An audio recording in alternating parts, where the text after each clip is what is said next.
राधे ही राधे। आप सभी का राधे सके चैनल में स्वागत है।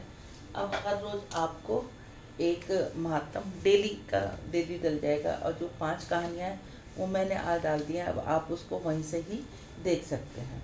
रोज़ तो मैं नहीं डालूँगी, रोज़ उन कहानियों को आप वहीं से ही शुरू कर सकते हैं। और यहाँ पर मैं डेली एक आपको महात्म और साथ में जो भी जिस दिन का जो भी दान होगा वो दान शुरू कर देंगे। वो दान आपको डेली का डेली पता चलता जाएगा। श्रीमन्नारायण नारायण नारायण, लक्ष्मी नारायण नारायण नारायण, तुलसी नारायण नारायण नारायण, श्रीमन्नारायण नारायण नारायण।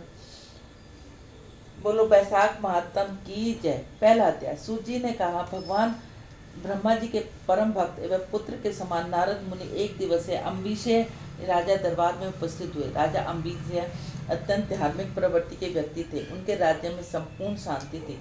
प्रजा धार्मिक विचारों युक्त संतों का बहुत आदर व सम्मान करती तथा मुक्त हाथों से दान देती। राजा अम्बिक ने राजा नारद जी से जिज्ञासा युक्त वाणी से पूछा, है मुनीश्वर, मैं आपके श्री मुख से पवित्र बैसाख माह का महात्म सुनना चाहता हूँ।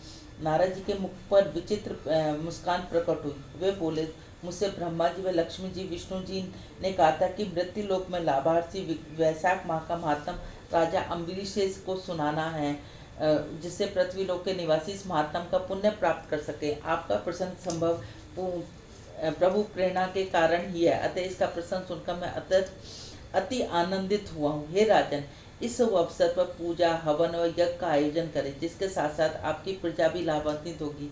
राजा अम्बरीश की आज्ञा अनुसार राज्य की ओर से एक विशाल यज्ञ का आयोजन किया गया। नारद जी के परामर्श पर उस विशाल पंडाल व यज्ञ वेदी पर ब्रह्मा जी, विष्णु भगवान, लक्ष्मी जी, शिव जी, पार्वती, अनेक देवी देवताओं की मूर्ति प्रतिष्ठित की गई। बैसाख माह के प्रथम दिवस से यज्ञ हवन व पूजन आदि आरंभ कर दिया। नारद जी ने कहा, हे राजन, भारतीय धर्म अनुसार बैसाख माह में अति पवित्र मास है।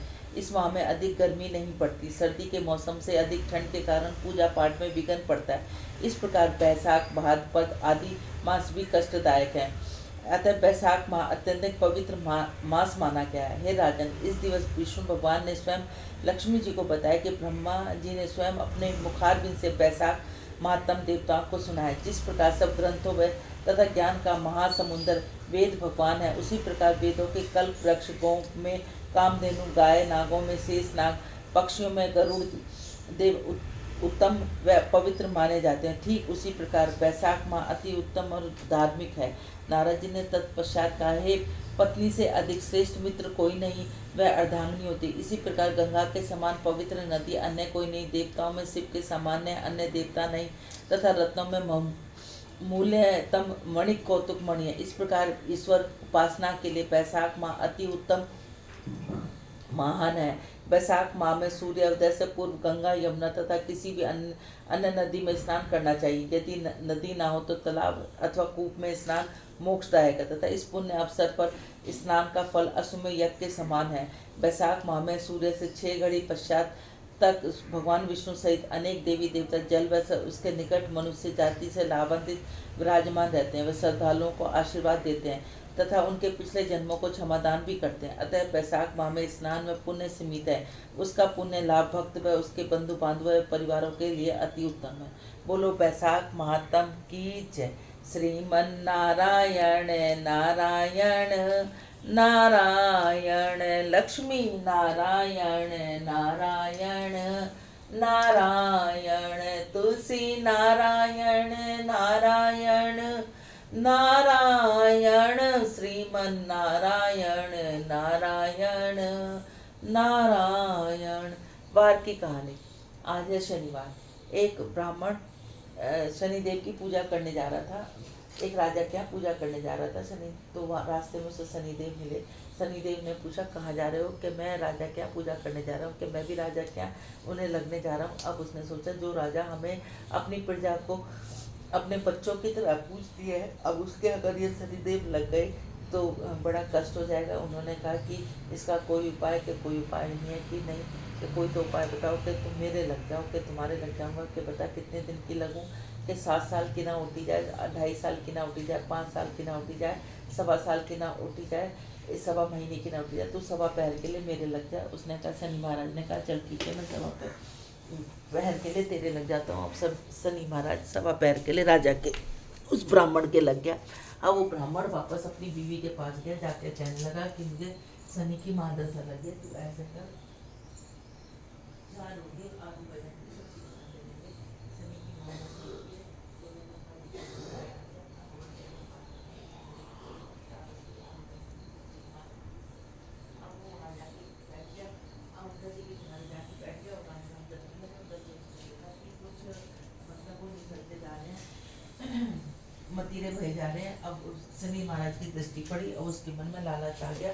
उन्होंने वो मतीरे उठा के अपनी उसमें रख लिए, घोड़े के नीचे रख लिए। शनि महाराज की दृष्टि पड़ती के साथ वो मतीरे दोनों राजा के लड़के का सिर बन गया। अब वो सिर बन गया, उधर से राजा के सिपाही निकले जा रहे थे, कहने लगे इस ब्राह्मण देवता ने तो बड़ा बुरा करा, जो राजा हमें प्रजा की तरह सुख देता है उसके लड़कों का सिर काट के रख लिया। उसने उससे कहा कि ऐसे करो, इसे पकड़ के ले लो। पकड़ के ले गए और रानी के पास जाके कहने लगे इसने ऐसे किया, तो उसने कहा इसको फांसी की सुना दो।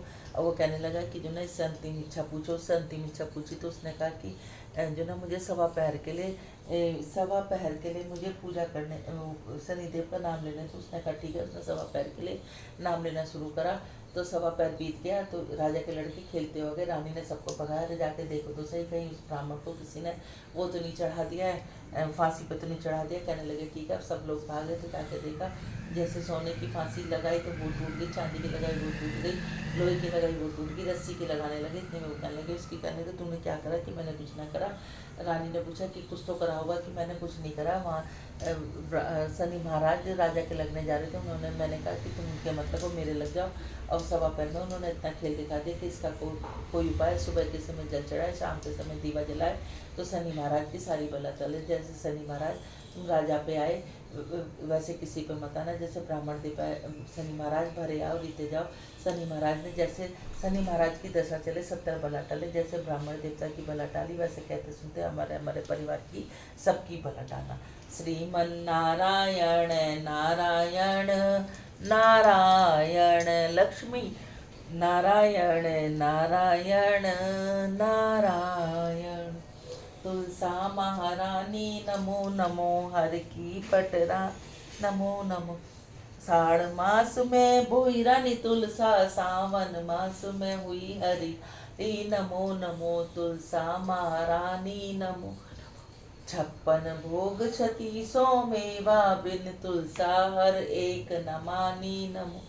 एक पत्र तुलसी का रख दिया, शालीग्राम ने हंस हंस मानी नमो। तुलसा महारानी नमो।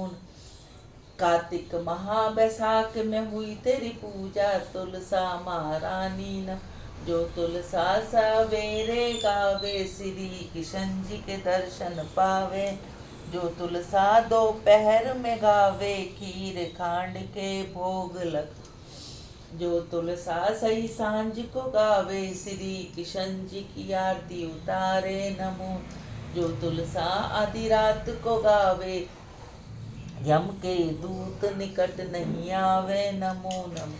क्वारी गावे घर भर पावे, तरनी पुत्र खिलावे नमो। विधवा गावे जन्म सुधारे, बुढ़िया बैकुंठ को जावे नमो नमो। तुलसा महारानी नमो नमो, हर की पटरानी नमो नमो। बोलो राधे राधे। आप सबको चैनल अच्छा लगता है तो इसको ज़्यादा से ज़्यादा लाइक करें, ज़्यादा से ज़्यादा शेयर करें, नए हैं तो सब्सक्राइब करें, बेल आइकन को ज़रूर दबाएं। बोलो राधे राधे।